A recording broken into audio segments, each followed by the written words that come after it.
When you get an offer, you'll see one of two types of contracts. The most common used in Florida is called the as-is contract. But that can be a little bit misleading because an as-is contract, while the implication is that the buyer has agreed to purchase your home in its current condition, as is, that's not always the case. No, unfortunately it's not. There's a clause in the contract that allows the buyer the option for any reason to cancel the contract.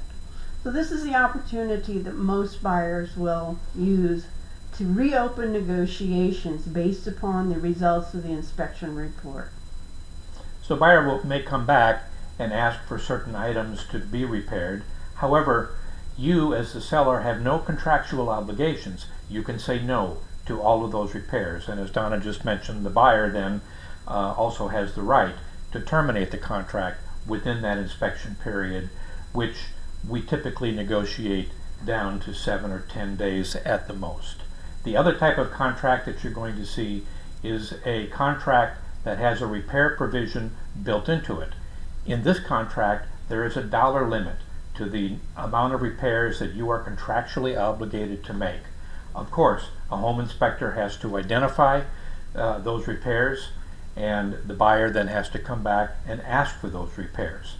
In that type of contract, the buyer does not have the option of canceling the contract during the inspection period. The only option the buyer has to cancel is if the repairs that are identified by a licensed home inspector exceed the maximum limits that are set forth in the contract.